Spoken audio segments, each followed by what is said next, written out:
The pen trembled in my hand, but it wasn't from the weight of my 78 years, nor from the arthritis that stiffened my fingers every morning. It was the weight of betrayal, a coldness that ran up my spine and froze my heart, colder than the air conditioning that blew incessantly in this luxurious room my son called my new home. Javier sat before me, impeccable in his charcoal gray suit, the gold watch on his wrist gleaming every time he gestured impatiently towards the papers on the small table. He smiled, but the smile didn't reach his eyes. His eyes, which I once cradled and taught to see the world with wonder, now looked at me with the calculated indifference of a banker about to foreclose on a mortgage. "It's just a formality, Mom," he said, his voice smooth and rehearsed, the same one he used to convince me to leave my house, the sanctuary where I raised him, where I loved, and where I mourned the loss of his father. "The nursing home's administration needs these documents for your file." There were so many papers, a pile of bureaucracy designed to confuse me, to make me feel small and incapable. But my hands, though trembling, still knew how to recognize the texture of a deed. And there, amidst medical authorizations and emergency contact forms, it was the deed to my house. The house that my late husband, Ricardo, and I built brick by brick, not with easy money, but with the sweat of his labor and the blood from my fingers, pricked by sewing needles. In that instant, the constant hum of the air conditioning vanished, and all I could hear was the sound of my own world shattering. He wasn't caring for me, he was liquidating me, turning me into an asset to be managed and ultimately discarded. In that deafening silence, I looked at the face of my only son and no longer saw the boy who held my hand while crossing the street. I saw a stranger, and it was in that moment, with the pen hovering over the dotted line that would seal my dispossession, that a frightening clarity took hold of me. The pain didn't break me, it forged me. He thought he was dealing with a senile, resigned old woman. He didn't know he was awakening the woman who had sacrificed everything to give him the world. And I was not going to sign. I would not give him the satisfaction. Instead, I would give him a lesson. My true legacy would not be the house or the money he so coveted, but the silent justice I was about to architect. If you love Jesus and believe this story will teach us something, subscribe so you don't miss the next episodes of Healing and Wisdom Stories. Your subscription is an act of faith in your own transformation. I ask that you join our community of souls who have gone through something similar. The place was called Gardens of Eden, Luxury Senior Living. The name was a cruel irony I felt in my bones with every sunrise. Indeed, the gardens were impeccable, an emerald green carpet dotted with exotic flowers that looked as if they had been painted by hand, watered by a silent, invisible irrigation system. There was a pool of a blue so crystalline it hurt the eyes, but I never saw anyone swimming. Its waters reflected only the empty Florida sky and the stooped silhouettes of the few residents who ventured to walk the stone paths, always accompanied by nurses whose smiles were as uniform as their white clothes. The air smelled of an antiseptic mix of chlorine and jasmine, a sterile fragrance that promised health, but delivered loneliness. I spent most of my days in a white wicker armchair on the covered porch, a book open on my lap, its pages unturned for hours. I wasn't reading. I was observing. Observing the timed routines, the medication carts that glided through the polished corridors with a low hum, the relatives who paid 15-minute visits on Sundays, bringing flowers that began to wilt the moment they were placed in vases.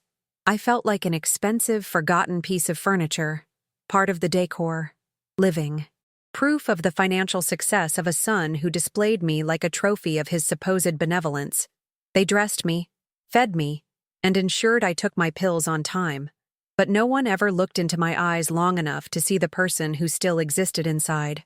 My silence was my only armor, but I knew that to them it was just another symptom of my decline.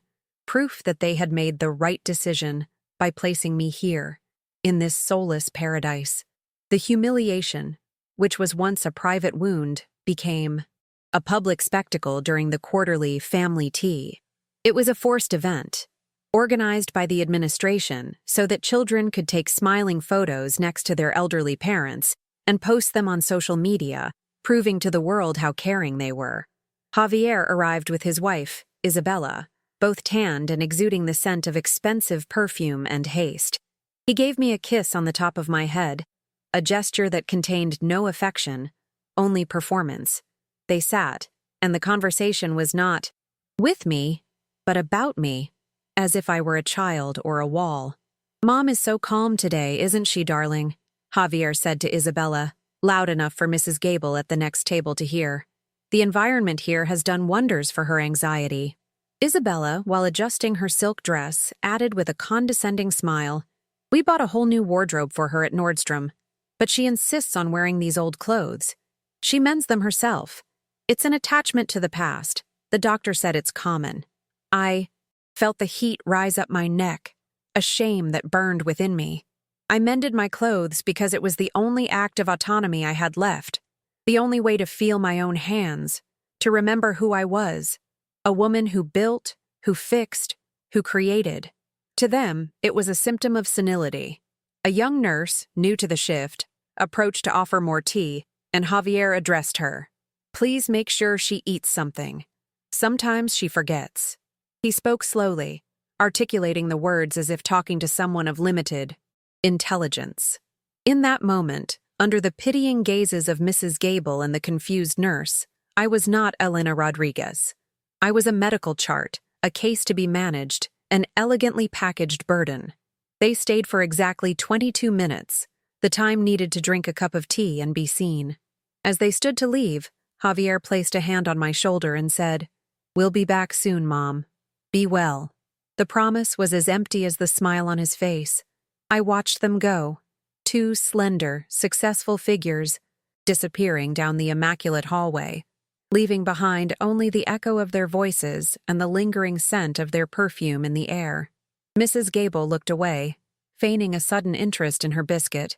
The young nurse offered me a shy, sad smile before walking away. The loneliness that descended upon me was heavier than any I had ever felt. It was not the absence of people, but the absence of acknowledgement, the feeling of having been completely erased from my own life. I turned my gaze to my hands resting in my lap, the same hands that had once changed his diapers, sewn his school costumes, and applauded at his graduations.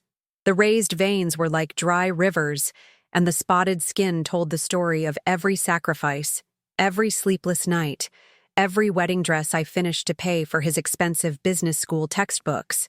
He had become a master at managing assets, and I was just another one in his portfolio. But as I felt the rough texture of the thread with which I had mended the sleeve of my own dress that morning, a spark of defiance ignited within me. He had completely forgotten the woman who raised him, but I had not forgotten, and it was in that memory, in the strength of the woman I once was, that my silent response began to take shape. Before the impeccable gardens and the sterile silence, there was the constant hum of my Singer sewing machine. It was the soundtrack of Javier's childhood, a melody of love and sacrifice that echoed in our small bungalow in Little Havana late into the night. My husband Ricardo worked in construction, his calloused hands raising the buildings that now make up the Miami skyline, and he would come home with an exhausted body but a strong spirit. Our dream was not luxury, but opportunity, and that opportunity had a name: Javier. While the neighborhood slept to the sound of cicadas, I would be hunched over yards of silk and satin, my nimble fingers dancing with needles and threads, turning another woman's dream into a stunning wedding dress. Every pearl I sewed, every hem I finished, was converted into tutoring for Javier, a new pair of soccer cleats, a science book he desired. I never bought a new dress for myself. My clothes were mended with the same care I devoted to my clients. My vanity was his report card. My luxury was watching him devour the books we bought with such effort. Ricardo and I believed we were building a bridge for our son to cross into a future we never had.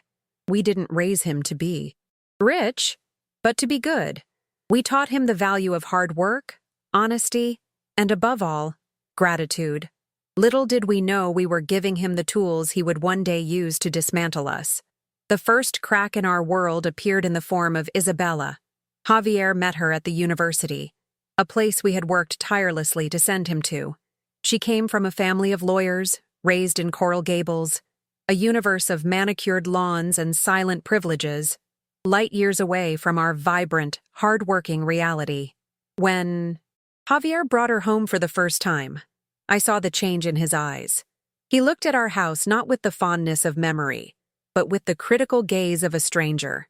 I saw a flush of shame on his face when Isabella, with a smile that was not kind, commented on how quaint our neighborhood was. She praised my food, but with the curiosity of a tourist sampling an exotic delicacy.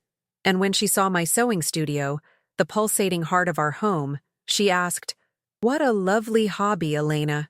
Do you sell your dresses?" The word hobby sounded like an insult. This was not a pastime. It was the foundation upon which his life was built. Javier's visits became shorter and less frequent. The phone calls were rushed. He was crossing the bridge we had built for him, but instead of pulling us along, he was cutting the ropes, one by one, ashamed of the origin that had propelled him to success.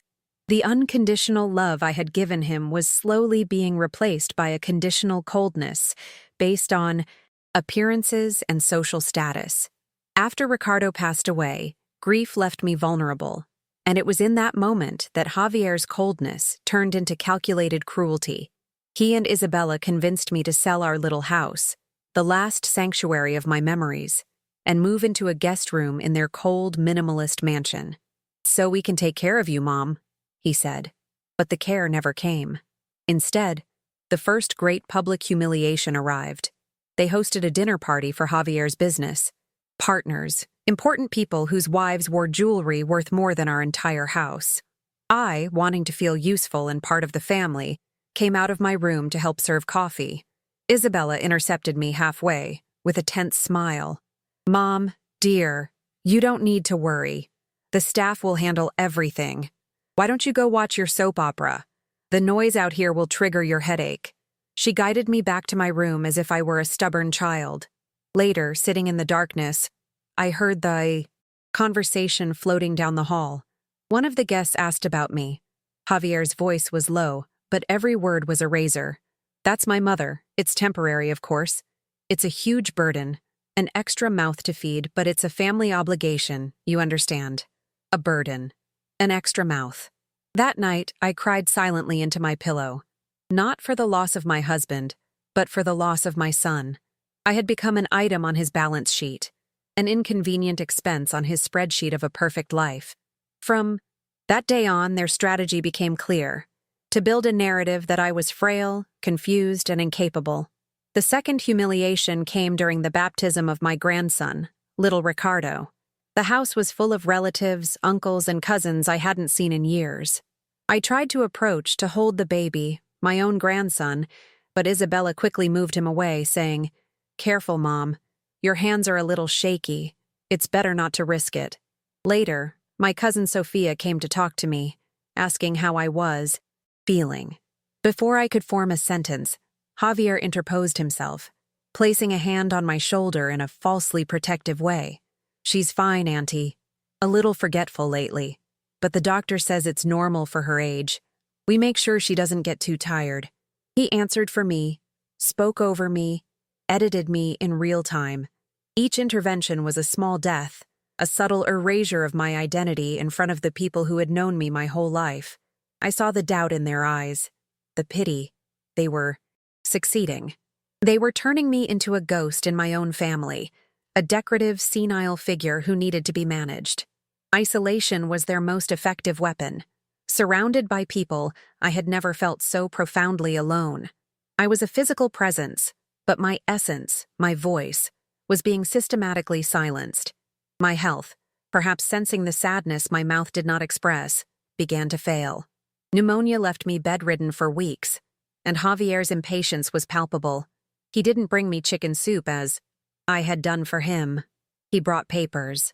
"Mom, you can't be stressed with finances right now. You need to rest," he said, placing a stack of documents on my nightstand. "Sign here. It's a power of attorney. This way I can pay your bills and handle everything for you. It's easier." I was weak, confused by the medication and fever, and I signed. It was the biggest mistake of my life. With my signature, I handed him control of everything Ricardo and I had built. My powerlessness was total. I was living in a house that wasn't mine, eating the food they gave me, and my money was controlled by the man who called me a burden. I felt trapped in a bureaucratic and emotional spiderweb. I tried to question him, asked to see the bank statements, but he always had an excuse. "Don't worry about it, Mom. Everything is in order. Just focus on getting better." The concern in his voice was hollow, a performance for the nurses who came to visit. He was just waiting for the right moment for his checkmate. Suspicion was a bitter seed growing in my chest. I needed to understand what was happening. On a Tuesday afternoon, when the house was empty, adrenaline gave me a strength I hadn't felt in months. I went to Javier's office, a room that was forbidden to me. My heart was pounding as I opened the drawers of his file cabinet. And then I saw it. A folder labeled Mother. My hands trembled as I opened it. Inside were copies of my bank statements. Yes, but there were also colorful brochures for luxury senior residences, with prices circled in pen. There was a detailed spreadsheet calculating the maintenance cost of my presence in his house versus the monthly fee of the nursing home. It was a business plan to get rid of me. My stomach turned. But at the back of the folder, there was something else. A large yellowed envelope from a law firm I didn't recognize. With numb fingers, I opened it. It wasn't a bill or an insurance policy. It was a copy of the will of Ricardo, my beloved husband, a document Javier had told me was simple and straightforward. But as my eyes scanned the legal jargon, a specific clause jumped off the page, one that Ricardo, in his infinite wisdom and perhaps mistrust, had insisted on including. In that envelope was a truth that would change absolutely everything. Dust danced in the beams of light entering through the office window, and the world seemed to have stopped spinning. The words on the page of the will were more than just legal jargon. They were Ricardo's last embrace, his voice echoing through time to protect me. The clause was crystal clear. My husband, in his quiet wisdom, had stipulated that Javier would inherit our entire estate under one fundamental condition: that I live out my days in my own home, or, if my health forced me to move, that it be of my own documented free will. If I were placed in an institution against my explicit consent, or if it were proven that I lived my final years in a state of neglect, 75% of everything, the properties, the stocks, every penny saved, would be automatically transferred to the St. Jude orphanage in our old neighborhood, a place we visited every Christmas, to which we discreetly donated a portion of our earnings. Ricardo had never fully trusted Javier's immunity to greed. He planted a seed of security for me, a guardian made of paper and ink. In that moment, the frail, frightened woman who had inhabited my body for the past few years died. The fog of confusion and helplessness dissipated, replaced by a cutting clarity. I was not a victim. I was the guardian of my husband's legacy. The pain of Javier's betrayal didn't disappear, but it transformed. It ceased to be a weight that crushed me and became a fuel that ignited a furnace of dignity within me. I folded the document carefully, placed it back in the envelope, and hid it in the lining of my old sewing bag. He didn't know that I knew. He continued to see me as a piece on his chessboard, not realizing that the queen had just returned to the game. I spent the next 2 days in a state of performative calm. I continued to play the role they had assigned me, the forgetful old woman, who moved slowly and spoke little. I ate my soup in silence, watched my soap opera without really seeing, and nodded my thanks when they brought my medicine. But inside, my mind was sharp, working furiously. Every condescending smile from Isabella, every impatient sigh from Javier was catalogued, stored, as evidence. I no longer needed their pity. I needed their mistake. In a moment of privacy, I used the old phone in my room to make a single call. Not to an expensive lawyer, but to the city's senior support hotline, a number I had seen on a brochure at the health clinic. The voice on the other end was kind and patient. I didn't tell the whole story, just asked hypothetical questions about rights and wills. The conversation confirmed what I already knew. The law was on my side, as long as I could prove my lucidity and my will. That night, I decided it was time.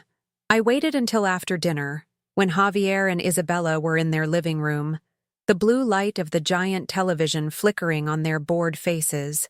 I took a deep breath, smoothed my mended dress, and walked towards them, my posture more erect than it had been in a decade.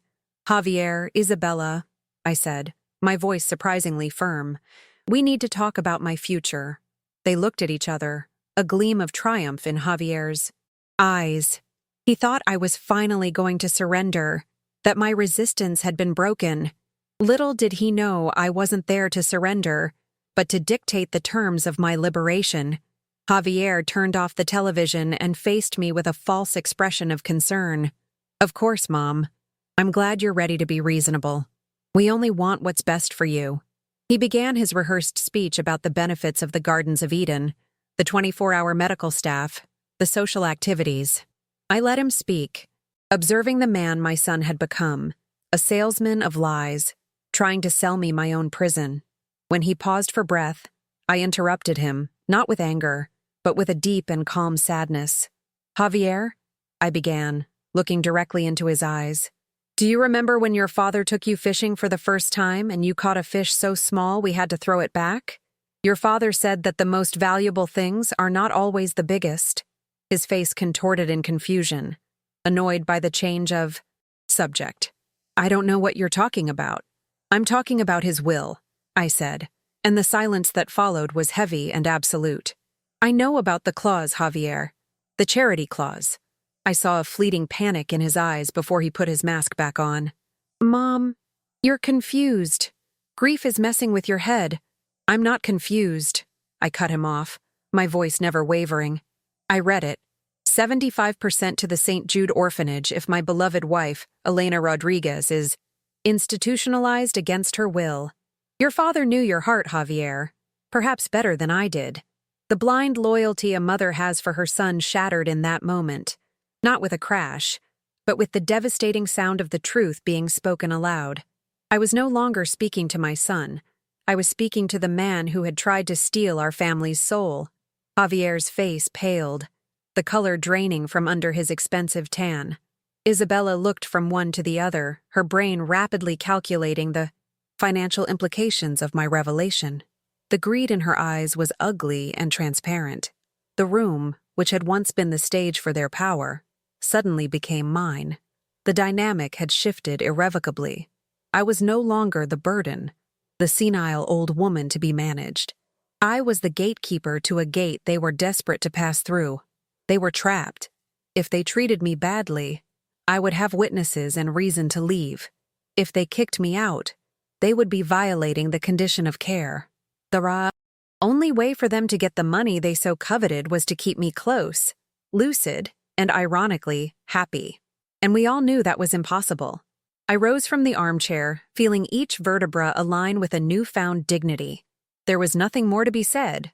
I left them there, immersed in a toxic silence, the ruins of their plans scattered invisibly on the expensive floor. I returned to my room, but not to hide. I closed the door, and for the first time in years, I did not feel like a prisoner. That night, I didn't sleep. I planned. They thought the fight was about the money, but it was about my soul, and I was not going to let them have it. The next morning, the house was steeped in a heavy, strange silence. Javier and Isabella moved like ghosts, avoiding my gaze, trapped in a prison of their own greed. They expected me to make demands, to start a war of attrition within those walls. Instead, I gave them silence. While they drank their coffee in bitter tension, I had already packed a small bag, not with the expensive clothes they bought to turn me into an accessory for their life, but with the pieces I had sewn myself, with Ricardo's photo album, and with the yellowed envelope that contained my freedom. I called a taxi using the phone in my room, and when the car arrived, I came down the stairs, my bag in hand. There were no dramatic goodbyes.